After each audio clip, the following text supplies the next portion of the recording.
Good afternoon to our viewers today. My name is Katarzyna Pisarska, and I'm the co-chair of the Warsaw Security Forum at the Pulaski Foundation in Poland. It is my immense pleasure to welcome all of you to today's open debate entitled "To Ban or Not to Ban: The EU Digital Future and Freedom of Speech as We Know It," which is co-organized between our foundation and the Prague-based Aspen Institute CE. I would like to first and foremost welcome our distinguished speakers today, starting from Madam Vera Jourova, who is the Vice President of the European Commission for Values and Transparency. Madam Jourova, thank you for being with us and welcome. Thank you for inviting me. Thank you. I also welcome Aura Sala, who is the Public Policy Director and Head of EU Affairs at Facebook. Aura, welcome. Thank you so much for having me. Looking forward to this conversation. Thank you so much. Great to have you.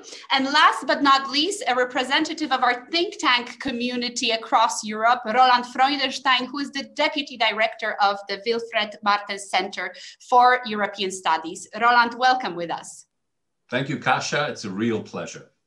Thank you. Before we begin, let me give our viewers a very short overview of what to expect. So basically, we have only 1 hour, an hour in which we will have an opening statement of Madame Jourova to our audience. We will then reflect a bit on that statement and go to a moderated discussion. But most importantly, after about 20-25 minutes, we will move directly to you, our viewers. We will want to hear your opinions, your voices, your questions, which you can pose through Slido. If you don't know how to ask the question through Slido, go to any post that promotes this event, whether it be the newsletter you received or our Facebook and YouTube information, both on Aspen Institute and the Pulaski Foundation, and you will find the link to Slido. You will also find a polling there, which we will be doing throughout the entire debate. And the question in the poll will be, is regulation of social media a way forward to protecting democratic values? So we're really looking forward to your contributions. Now, with no further delay, I am very happy to again welcome the Vice President of the European Commission, Madame Jourova, and I yield the floor directly to you, Madame Jourova, for the opening statements to these debates. Thank you. Thank you very much, Kasia, and ladies and gentlemen. I want to greet you again at the beginning of this event, where I am delighted to be with you. And let me thank the Aspen Institute, Central Europe, and the Pulaski Foundation for having organized this event and invited me to this debate. Well, to ban or not to ban, this is quite a question, and I can't help but think that the main theme of this event is inspired partly by the attack on the Capitol in the US in January, and then by the decision of social media companies to permanently suspend ex-President Trump from their platform. This was a kind of moment of truth, or eye-opening moment. And the moment when we all started to think whether unregulated digital space is the right thing to continue. And in Europe, we are saying, no, it's not. We need some rules, but we need to do the rules in a proportionate way, not to hinder innovations, and first of all, not to limit the fundamental rights of the people, and especially the freedom of speech. Indeed, January was the real point of reckoning. And first of all, we have to be honest about the role of the big tech in our public debate. Speaking about the big tech, yes, they have allowed conspiracy theories to flourish and malicious actors to make money on disinformation. And yes, they avoided responsibility and accountability and ignored the impact that might have on the fundamental rights. And the third, yes, they influence, or even in some cases can control our democratic debate. I sometimes use the expression that the democratic debate has been privatized. So this is where we are now. But is banning the right thing to do? The real answer is it depends, but it should not depend on the few tech CEOs. The platforms should become part of a predictable system, follow the same rules and apply the same rules to everyone. And let me be very clear, they probably didn't have much choice than to ban Trump in January. Maybe we will hear more from Aura later today, how difficult the decision-making was. What I am critical about is how these decisions are reached and the ad hoc nature of these processes rather than individual decisions, which we saw. The real challenge is to agree on basic measures and standards. And in my experience, the platforms are willing to cooperate. I feel they do not want to become the tools for the disintegration of society. So what we will do next? It is clear that more regulation is needed. We tried self-regulation and that served a purpose, but it was not enough. The tech sector cannot only self-police itself. No other sector does, by the way. By self-regulation, I have in mind especially the Code of Conduct Against Hate Speech and Code of Practice Against Disinformation. And so because we need to take further step, we proposed more enforceable obligations, high standards of transparency and increased responsibility of digital players with the Digital Services Act, which we adopted at the Commission level in December. And it will also clarify the rules for taking down illegal content, but also offering comprehensive protection for fundamental rights for users online.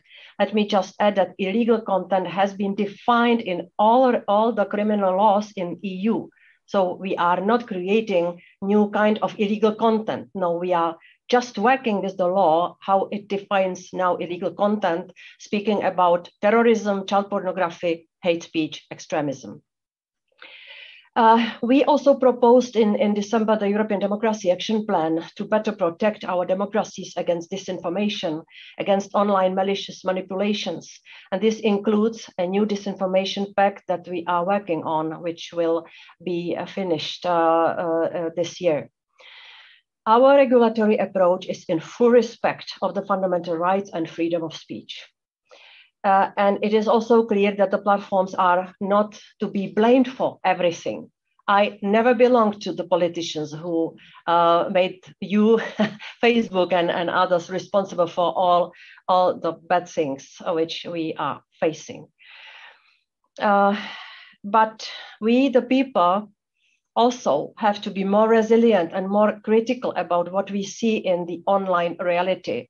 And first of all, we have to understand what's happening to us when we enter the online reality. The debate is very important about these matters, because when we discuss the regulation of digital sphere, we are touching upon such values like freedom of speech, as I mentioned, but also democracy. And democracy is a complex system, also constantly evolving. Many problems are interlinked, and we have to try to capture this complexity in our response. Ultimately, the beauty of democracy is that it is a free choice. We need a serious debate about how we want the political and societal debate look online, given that such debates are increasingly happening there. Allowing polarizing messages and unreliable information to be spread easily can limit our perspectives and hamper our ability to make informed political decisions, which has a dangerous effect on our democratic societies. And we therefore need to equip us better to tackle this. And we need to challenge some of the business models of big tech. We will, for instance, take a close look at the techniques applied for sponsored political ads. We need to protect the space for public debate, especially in times of elections. We are planning to present legislation on this later this year. Just to be very clear, the Digital Services Act is giving very general regulatory framework, increasing the responsibility of the big tech and also increasing the transparency. And on top of that, I will propose at the end of this year a special legislation relating to online political campaigning and political campaigns and elections as such. And it would be best to converge internationally on this. So that's why we are now looking at how we can connect with the United States and with the rest of democratic world. Because when you look at the situation, speaking about the US, they are facing very similar issues, and they are thinking about similar kinds of rules. And I am looking forward to cooperation with the United States on that. But first of all, I am looking forward to the debate which will follow now. Thank you very much. Thank you so much, Madam Commissioner. That's, I think, a fascinating opening statement, which I will allow, first and foremost, maybe Aura, because you were called there, to reflect upon. It is true, democracy is under unprecedented attack today. I think all of us here sitting are true friends of democracy, but many point out to social media as a big problem in not only democratic oversight, but really polarization and many of these things. How would you react to these comments of Madam President? Thank you so much. And let me start by saying that we have a really good cooperation with the Commission and all other EU institutions, and we really welcome this debate today. And let me also start by saying that we fully understand that self-regulatory initiatives are not enough. And we believe that private companies like us should not be making so many important decisions about who has the ability to speak and what content can be shared on our platforms. Content regulation is important to ensure that companies are making decisions about online speech in a way that minimizes harm, but also respects the fundamental right to free expression. We welcome the Commission's proposal on the DSA, and we look forward to seeing more in details, of course, also the proposals to securing our democracy and elections this spring. Social media is part of our everyday lives, as we all know. I was just looking at my first Instagram pictures from 2012 with some cool filters back in the days. These channels are so easy to use, as we know, and we have this constant accessibility.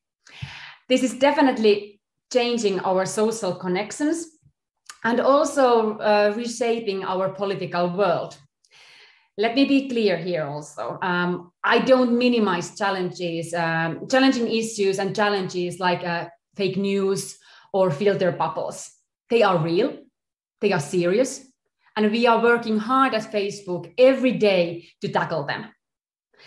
And yet, a technology that has the capacity to expand and diversify political equality around the world is also good in many ways. Most other forms of political engagement tend to favor those with most wealth or access, right? Not social media. Around the world, social media is making it easier for people to have a voice in government, to discuss issues, organize around causes, and also, importantly, hold leaders accountable. I could have never done my first political campaigns having no money and student loans without social media, and I would not be here today. Facebook was originally designed to connect friends and family, and it is excellent at that. But as unprecedented numbers of people challenge their political energy through these our channels, it's being used in unforeseen ways with societal consequences that were never anticipated. It has to be said that in 2016, we at Facebook were far too slow to recognize how bad actors were abusing our platforms. We are working diligently to neutralize these risks now, and we are getting results. But we cannot do this alone, which is why we want to engage with lawmakers, other private companies, and civil society, but also those of you, all of you who use social media platforms every day and learn where we need to do even more. And trust me, we know where we need to do more, and we are doing that. Looking forward to your questions and reflections today. Thank you very much, Aura. And now I'll move straight away to Roland. Roland, I think it is so true. There's, an upside and downside to this entire debate on social media. We, on the one side, discussed many times with Roland how social media have a positive impact in those countries which are undemocratic. Belarus today, for example, for social media, the opposition truly is able to also state its cause, fight for its for the democratic values, but the downsides are also obvious. What is your take on this, Roland, and how would you reflect on the statement of Madame Jourova? Thanks, Kasia. Extremely pertinent questions, and if I may say, also remarks and observations by Vice President Jourova and Aura Salla that are impossible to disagree with. Two things strike me both in this conversation, but also in the recent initiatives and actions by both governments, authorities, and also social media platforms. There are no easy solutions. And we can all agree that, this is not a black or white. This is actually not a to ban or not to ban question. It is much more complex. And second, I see among the legislators, the political actors, or most of the political actors, and the companies, I see a lot of goodwill. Let me give you this example of Jack Dorsey, from Twitter, who on 8th of January, or shortly after 8th of January, when Trump, then President Trump was banned, Dorsey who regretted publicly that this was now necessary. So there was no triumphant rhetoric about this. The triumph came in some of the comments, some of the tweets and messages, but those who enacted the ban said it's a means of last resort, and I appreciate that. I would still critically assess this one case. I think, and observing social media of the alt-right in America, which I do from time to time follow, I think it created more damage than good. But this is up to debate. And I first of all emphasize, and I really appreciate that no one is pretending that there are easy solutions here. Now, coming to the banning, let me give you another very recent example. I just read this morning that in the Netherlands, Facebook banned calls to not participate in the election, which is coming up next weekend. Look, if I get on a soapbox in a park and I tell people don't go to vote, I can do that, right? If I say go to the voting office and smash it up, oh, that's illegal, whether it's online or in reality. Yeah. So I mean, again, I totally appreciate social media providers, platforms, companies like Twitter and Facebook in their attempts to somehow come to grips with balancing self-regulation and yet protecting freedom of speech. But I think that in recent months, the balance has gone too far towards over-regulation, whether it's self-regulation or something by the legislator. And I think that the freedom of speech aspect has come a little bit to be disadvantaged. So here's my plea. I mean, if we see that we're talking about a question of oversight and regulation and of overseeing the overseers, we're talking about a question of transparency. We're also talking about a question of resilience of society and of the individuals and of citizens, right? And this is actually a question far beyond what governments can do, or what companies can do or should do. This is really up to, well, society, civil society, educators, parents. To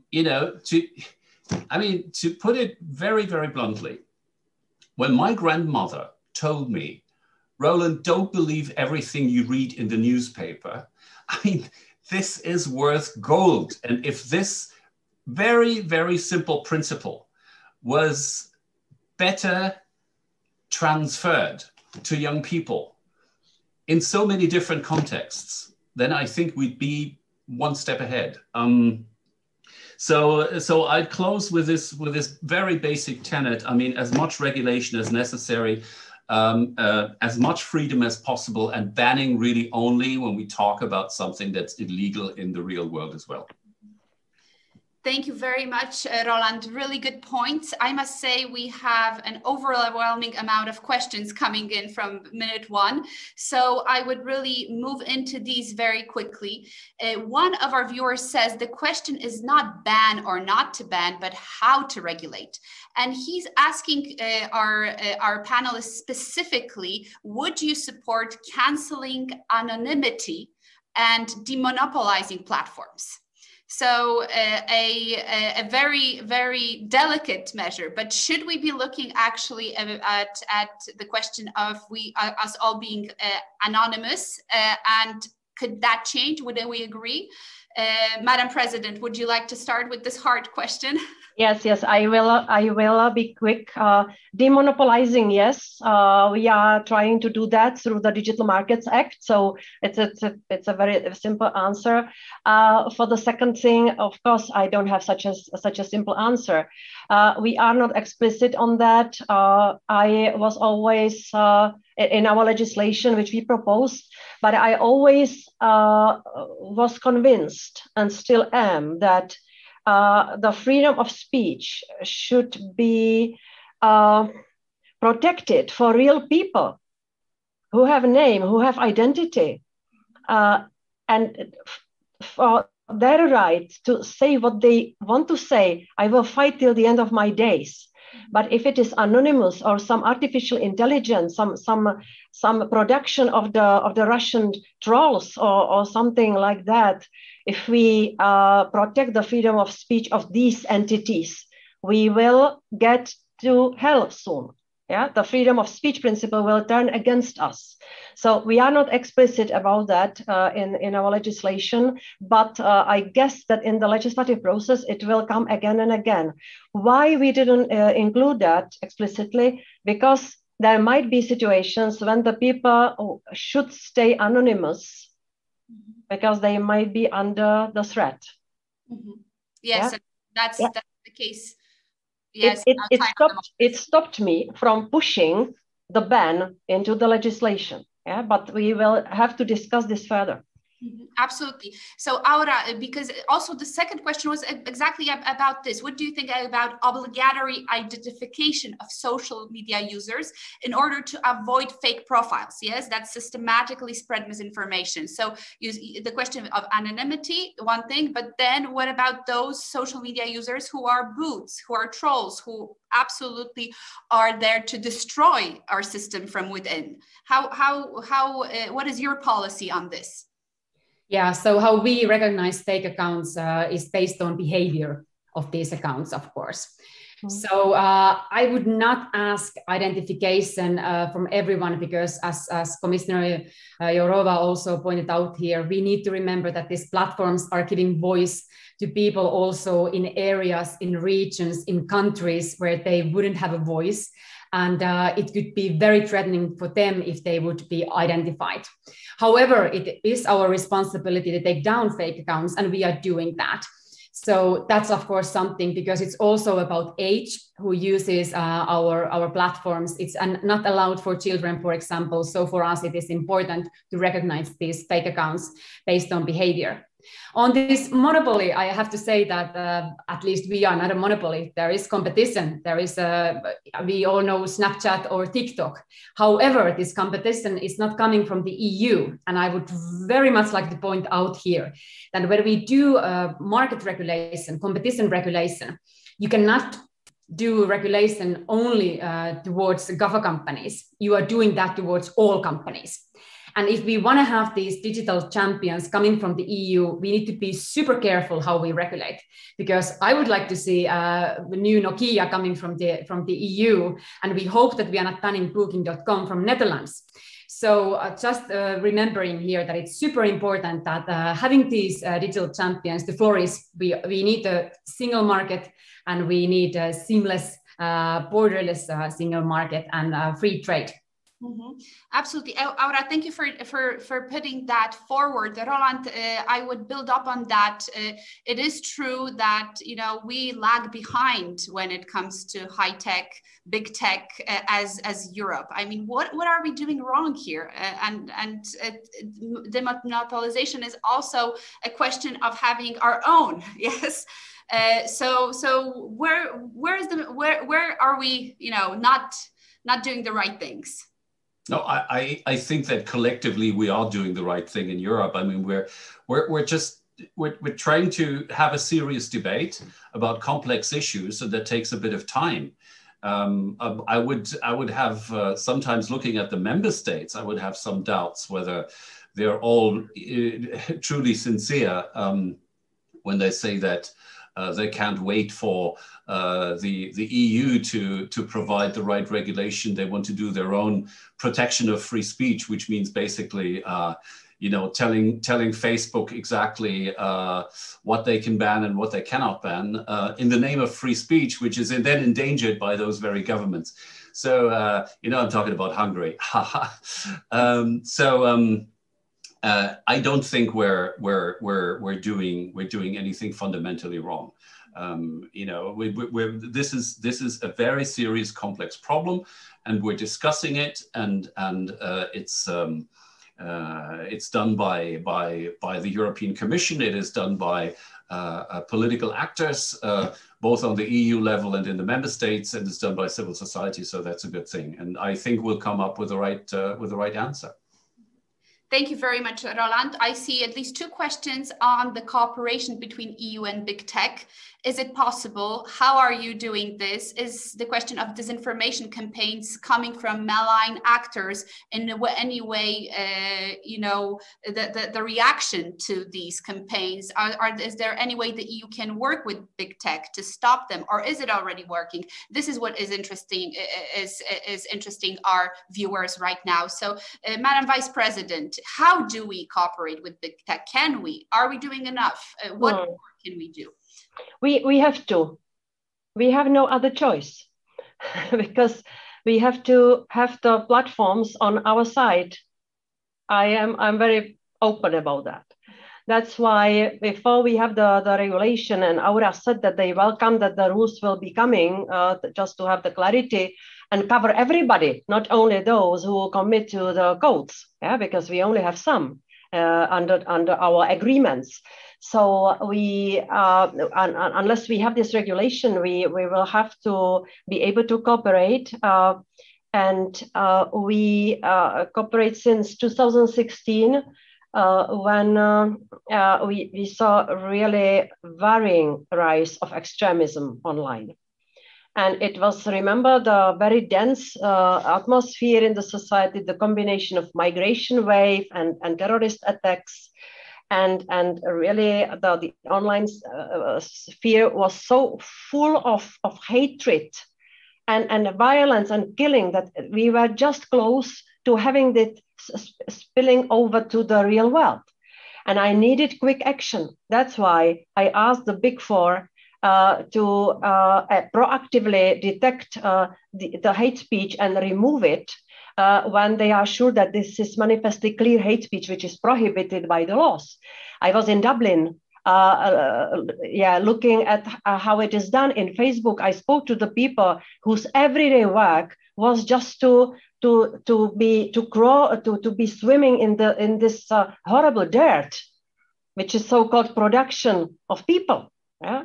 And so this was the agreement which worked and still works. The Pact on Disinformation and the code, there it is more difficult because we do not want the censoring and removing We need more sophisticated work with the fact checkers, with the professional media. We want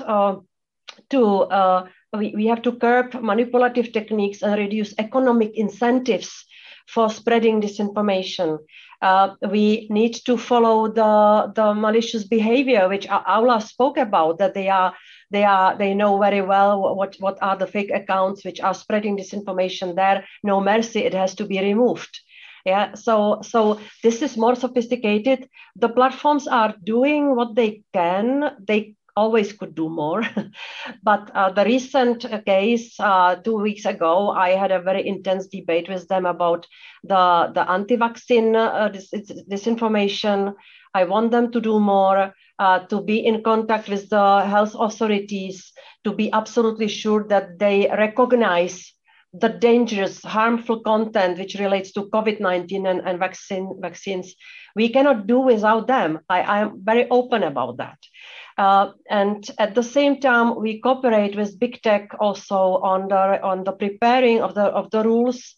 For me, to approach the regulation of digital space, it was always also an exercise of some humbleness.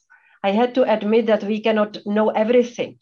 So we have a very broad platform and selection of cooperators, be it experts from the member states, from official places, from academia, and from the tech world as well.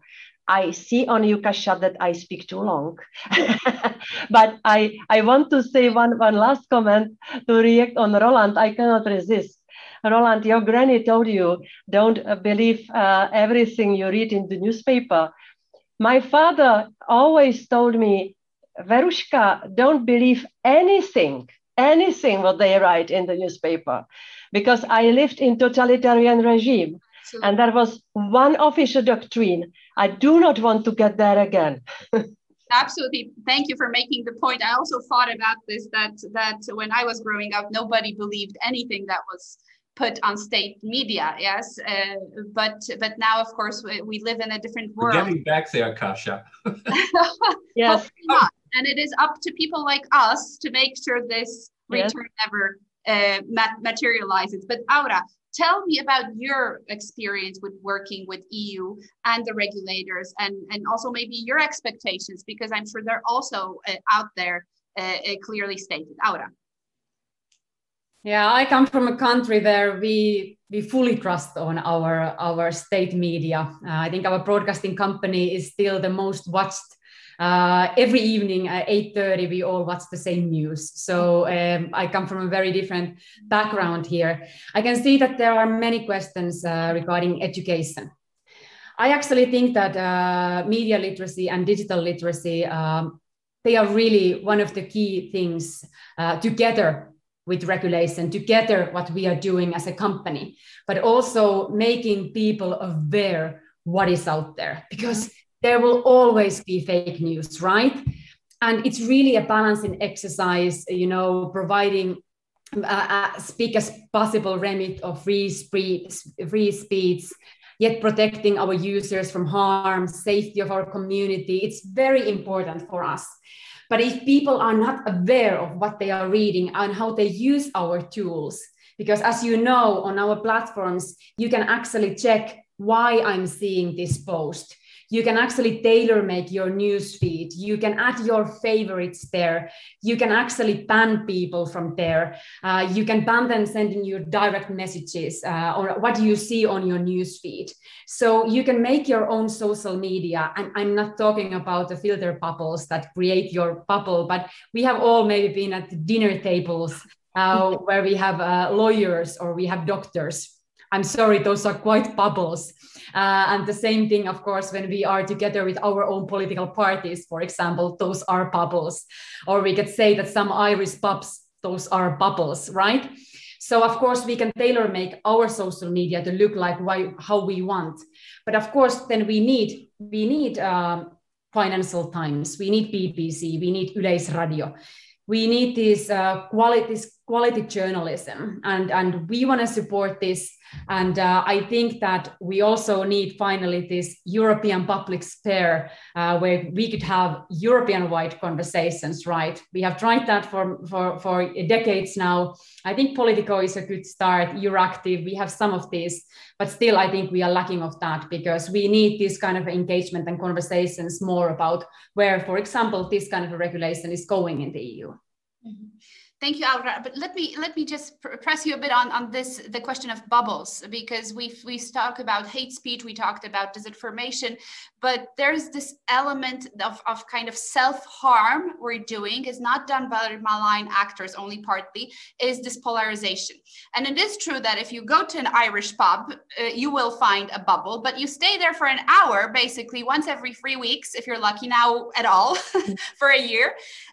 Or even if you meet with your political group, you know, you need to also meet other voters, other constituencies. You have to meet your family over the table that disagrees with you.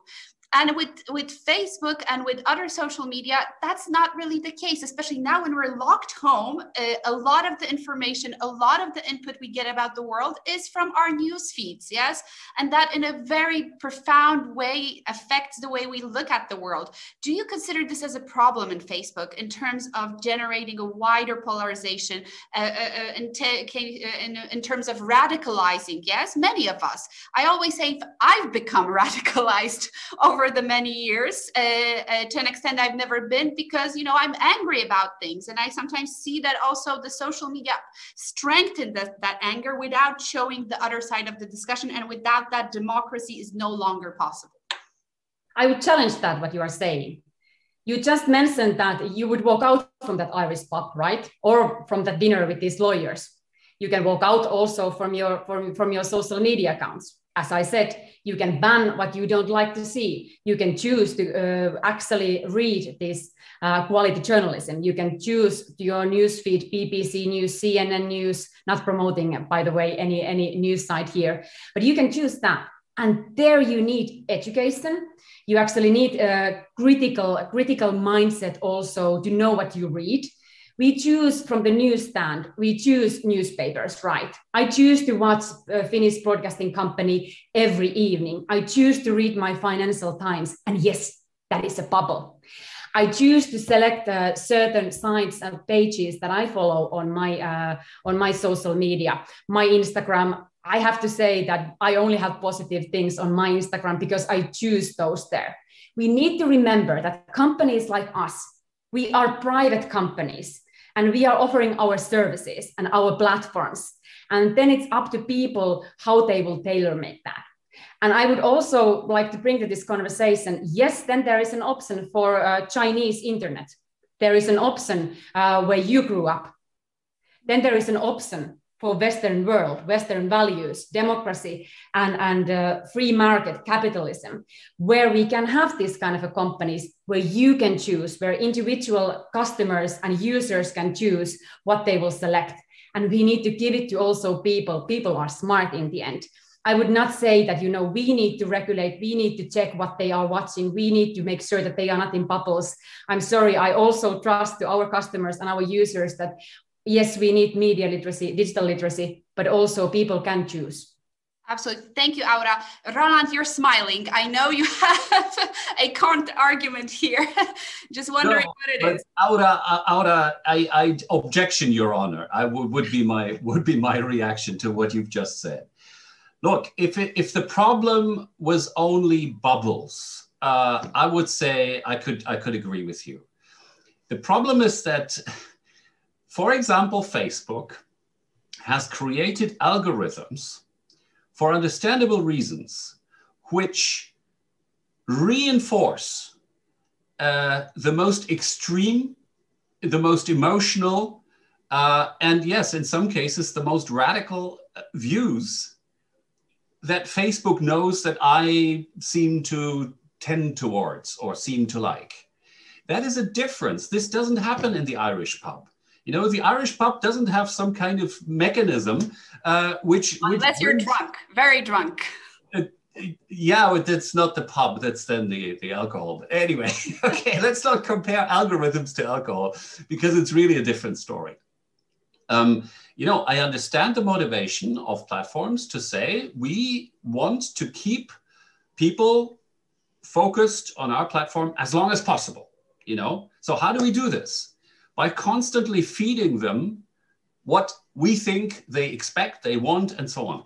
And that brings a whole new quality to the problem that we're discussing. I'm sure that you have the perfect goodwill to find a solution, but you have to recognize it as a problem. And I think one should recognize it as something that is different from the normal opinion bubbles in which we all move. And by the way, Brussels is a fantastic bubble too, So I can tell you, when I then come to a Czech pub, I cannot believe my ears. But Czech pub is a special place. Madam Vice President, what is your stance on this, on the question of polarization that we're seeing, and with this impact of digitalization and social media growth? I'd love to live in your world, Aura. Sorry, but you outlined such a positive picture that when people do not feel comfortable in the bubble, they can go somewhere else. Of course, they are not going anywhere else because they simply feel comfortable inside, where everybody speaks the same language and has the same opinions. This is the comfort zone. And why should I go to the winter bad weather when I can see in well-heated room? And the room is well heated by the advertising industry, because it's so it makes sense from business perspective to keep the people in that heating room and to serve the advertising there, because the people are well sorted out, because we collect their data, we know what they are going to buy. I don't know why I am still I've been offered again and again the vacuum cleaner. You have to explain that to me one day. Well, I am probably sending some signal from my private data that I love to clean. but this is the monstrous machine. The algorithms, I have no mercy for that. And you said that algorithm is not alcohol. Definitely algorithm is a drug, because the people love it. The people love to stay there. And what is the regulator's response? Because I am not here to analyze, I'm here to tell you what we are going to do about that.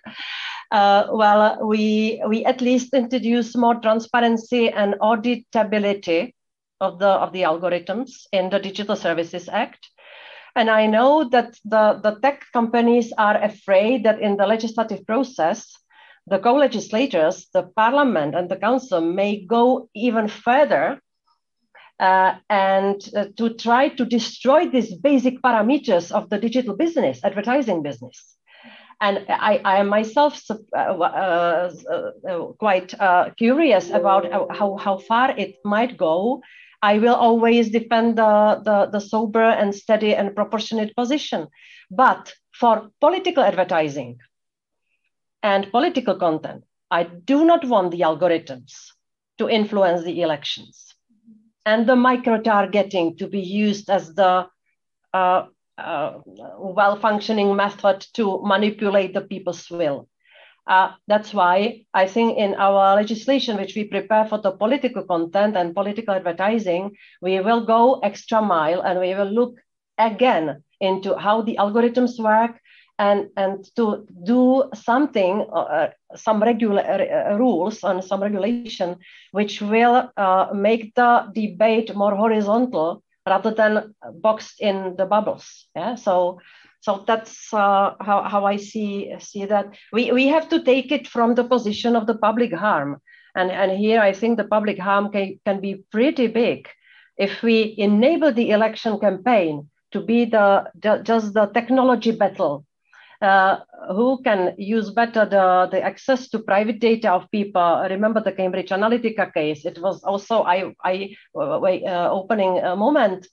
Or who can better use the artificial intelligence and fake accounts? Well, the democracy will be over, because the elections still have to be the competition of real people, real political powers, being transparent as for the financing. I cannot help it, but we have to defend democracy also by means of the regulation which I'm describing. May I react to this because it was directly for me.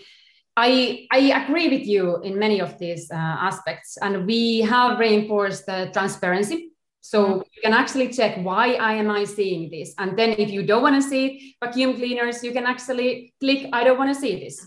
It's so simple nowadays.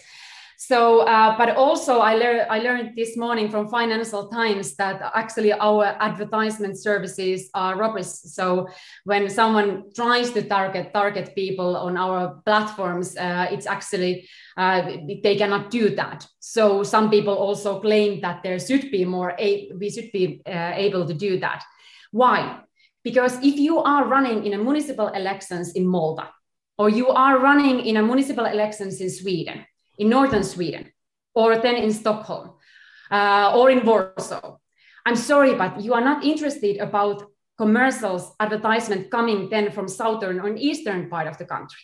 So when we talk about micro-targeting, it means very different things. Of course, it makes sense to target your political advertisement towards people, the region that where you are running, right? Some might say that now, okay, you cannot target that, but for me, it doesn't make any sense. I run in a Helsinki City Council, the Helsinki City Council. Of course, I targeted on social media Helsinki region, right? And that is targeting. And it makes sense because people in Helsinki want to see those commercials. So we are here, we hear you. And we are, of course, reflecting, and we have learned a lot. And I can tell you that we are not the same company as we were 2016, not at all.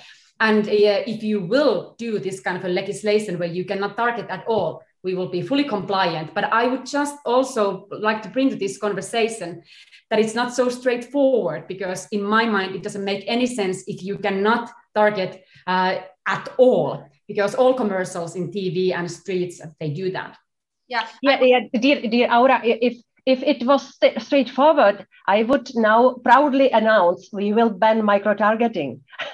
But what does it mean? Because we are aware of... What does it mean, micro-targeting? Yeah. What do you mean by micro-targeting? That's what was my question. Not the geographical one. Of course, it makes sense to... Yeah, so what you are describing, of course, we are working on this legislation with the experts for marketing, and we are not going to come with banning something which functions well for the campaigning, but we have to target for the things which are really risky, and that's not the geographical micro-targeting.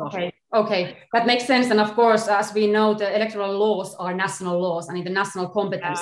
Yes. Companies, for us, it would be easier if we have EU-wide rules, right? But I know how difficult it is because it's in the national competence. Absolutely. Thank you. I just want to say that our viewers are asking exactly about the same thing. For example, what if I cannot choose? If, for example, the political campaigns start to run mainly via social media, is Facebook still just a regular private company, or becomes a provider of crucial services for democratic life? And I think the micro-targeting comes in, when you really get access to very private information, that are sensitive information, and you can steer emotions in such a way that people do vote one way or the other. So I think that is something that many of our viewers are worried and wary of. So when we talk about the debate, but let us quickly go to Roland, because we've kind of, I know Roland had a few points. Roland, what is your take on this? Well, I just think that Aura shouldn't always be the focus of our criticism here. So let me say something in favor of companies and of big tech. I mean, first of all, some ads there have to be, right? I mean, come on, they need to make money in order to offer what they are actually offering people. So I mean, and then the micro-targeting, to me, that's not the main problem. I would say that the algorithms which link me up and let me see content which is down my alley, so to speak, or even more radical than what I already said, that is the dangerous thing. And you can publish an algorithm, and how many percent of the public will even be able to grasp what it means, right? If it's machine code, then these will be IT specialists and no one else. So transparency is also something that we still have to figure out for the algorithms, but we need to make the effort. Let me just come to something that was also taken up in the chat several times, the deleting of fake accounts. And again, I absolutely appreciate the effort made by the companies to take down fake accounts. I mean, it should happen, it is right, and efforts have been made. Now, just to complicate things a little bit, in the wake of January 6th, many of the even normal conservative commentators, both in the States and in Europe, claimed that in a wave of woke censorship, their followers were reduced, right? So some people said thousands of followers from one day to the other. I have thousands of followers less. Yes, because during those days they were watching their accounts, like on Twitter, for example, they were watching their Twitter account, and their followers vary all the time. It's just that after 6th of January, they looked at them, and why do the follower numbers decrease at times? Because these are fake accounts. I mean, people that are very popular, that have a big followership, also have a big followership among fake accounts. And so, if these accounts are taken down, naturally they're subtracted from the number of followers. So, I mean, this is something that is, to my opinion, not sufficiently reflected in the public debate. And I think maybe companies would like to emphasize that a little bit more, because the general impression among conservatives, again, both in Europe and in the US, that there is some kind of massive censorship of conservative views on social media is quite remarkable, and has taken on its own political identity by now. I mean, it was there to an extent before, but I think what happened after January 6th and the storming of the Capitol catapulted this into a completely new quality. We need to really watch out, and I think to communicate that, guys, yes, you went down a couple of thousand followers because we took out fake accounts, would be a good thing. Thank you, Roland. Because we have only not even 10 minutes left, I want to remind the viewers about our poll on Slido. Please vote. This is the last moment. Is regulation of social media a way forward for protecting democratic values? And I want to take two more questions for the kind of wrap up of our discussion. On the one side, we have a question here. Giuseppe Bonifacio from Italy, I guess, is asking, what impact do you think social media will have on the very young generation born after 2010 in the long run? So many of us here, I think all of us here, actually got introduced, as Aura said, yes, to the Instagrams and the Facebooks during our later youth. So we probably were already students. Yes, we lived without internet, but now there's a whole generation of people out there who've never lived outside. Yes, and I see this very well with my 13-year-old daughter, who literally spends most of her time on these different platforms and prefers to use them instead of phoning somebody. Yes, telephoning somebody is passé. You don't call anybody. That's too stressful. You write them. But so how can we, having this in mind, and the importance of young people for democratic procedures in the future, how should we approach this? President Jourova, I know it's not an easy question, but what are your... No, I just remembered my granddaughter, who is 18 months old, and she's able to switch on her YouTube channel and choose the fairy tales. Yeah, so but I will leave it for maybe other two speakers. What might be the impact? Not to bring my apocalyptic vision that it might be the destruction of social relations and so on. So I will leave it for others. I just want to make my one comment. I believe that we have to digitalize democracy.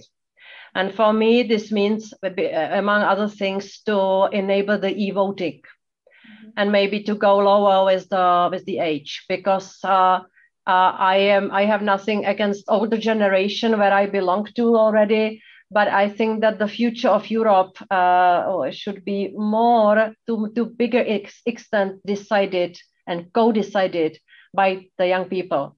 And we have to modernize our democratic processes and institutions to invite them to this. And we can only do that through the channels where they are engaged. Yeah. So we are now working on some strategy for digitalization, and this is my task to push it into that. Excellent, thank you. Very important point, Aura. Yeah, thank you so much. First, I would like to quickly reflect that we only collect data from people, what they actually submitted to our platforms. So I would like to say that the sensitive information you have all submitted as information. So that's one thing. And also everyone can go and check what kind of a data there is on the platform. So that's one thing. And then on fake accounts, we are taking it down. So many fake accounts on daily basis. So I can assure you that our AI technology is really advanced here. However, then we get claims that we take down too many accounts, and someone's account, which was not used for a while, gets banned. And so there are always pros and cons. However, coming to your question about this new generation, maybe I should not say this, but I don't know how many of these young generations actually use our Facebook. However, Instagram is super popular. And I know that TikTok and Snapchat are super cool. But if I would be a parent, I would definitely also check those screen time, that you can limit the screen time there, because I wish they still would play baseball like I did, or go outside sometimes. So I think it's also important that as a parents, people have responsibility to check what their children are doing. As a company, we have actually teamed up with healthcare authorities. We are taking mental health very seriously. We are not only running campaigns, but trying to learn from latest research how we could actually improve our services, because we are aware that even with these age limits, we have really young users, and we need to take this responsibility here. Thank you, Aura. I actually limit the time that my daughter has a telephone in her hand, and the telephone is one place at the house, at the entrance door, and everybody leaves them there. So when somebody takes it, we know they take it. So, but that's unfortunately also part of what you said, the education and the question of really taking this serious when it comes to our children.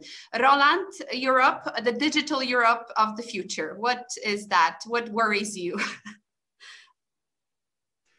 Well, my main worry is that we somehow lag behind in so many ways. We lag behind on digital infrastructure, behind other parts of the world. We lag behind in artificial intelligence and big data. 5G. I mean, why do we even have this Huawei debate? Because we don't have our own halfway affordable alternative. That's what worries me most, is that we're a bit too slow. We're not innovative enough. We're not creative enough. And sometimes maybe we discuss too much. But then again, as I said in the beginning, some serious discussion is completely unavoidable. And on other things, when it comes to the right balance between privacy, freedom of opinion, and safety, I think Europe is not doing so badly. And talking before the U.S. election to Democrats in the U.S., on online debates, they've told us into our faces that we love your regulation. We would love to have it in the US and so on.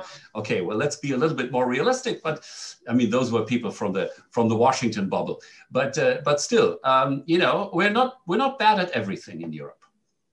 Yes, I think that we all can agree, because our time is almost up. Let me just share with you the results of the poll that the viewers have been able to vote for. To remind you, the question was, regulation of social media, is it a way forward for protecting democratic values on the internet? And it's not as surprising as vote. 89% said yes, and 11% said no. And I must say that we all here agree that some form formal regulations are not only necessary, but helpful for all, yes, for the companies, for the citizens, for our governments. So I think this discussion has been extremely interesting and useful, because we need to do these regulations in sync, in kind of understanding the different viewpoints of where we're sitting. But there is no doubt about this, I think, and this goes to the viewers after listening to this debate, that democracy is at the very heart of our debate, and that's what we care for. That's what we're fighting for, and I'm very happy to see that all of us here are committed to this. So thank you, Madam Jourova. It's been an immense pleasure to have you with us. Thank you to the Commission also for a great effort in taking this difficult debate and being open to discussing it with everybody. Aura, thank you. Thank you also when you get into fire. I know it's it's easier to target, especially now when there's so much frustrations and we're searching for answers, and it's easy to scapegoat one over the other. So really, thank you so much for that openness. And Roland, thank you for the fantastic insights coming from the think tank community, and also the transatlantic link that you always bring into the debate. Ladies and gentlemen, thank you to you and the Aspen Institute Central Europe, who is the co-organizer, along with the Katarzyna Pulaski Foundation, of this debate. I hope to see you soon, and to the next time. Goodbye. Goodbye. Thank you.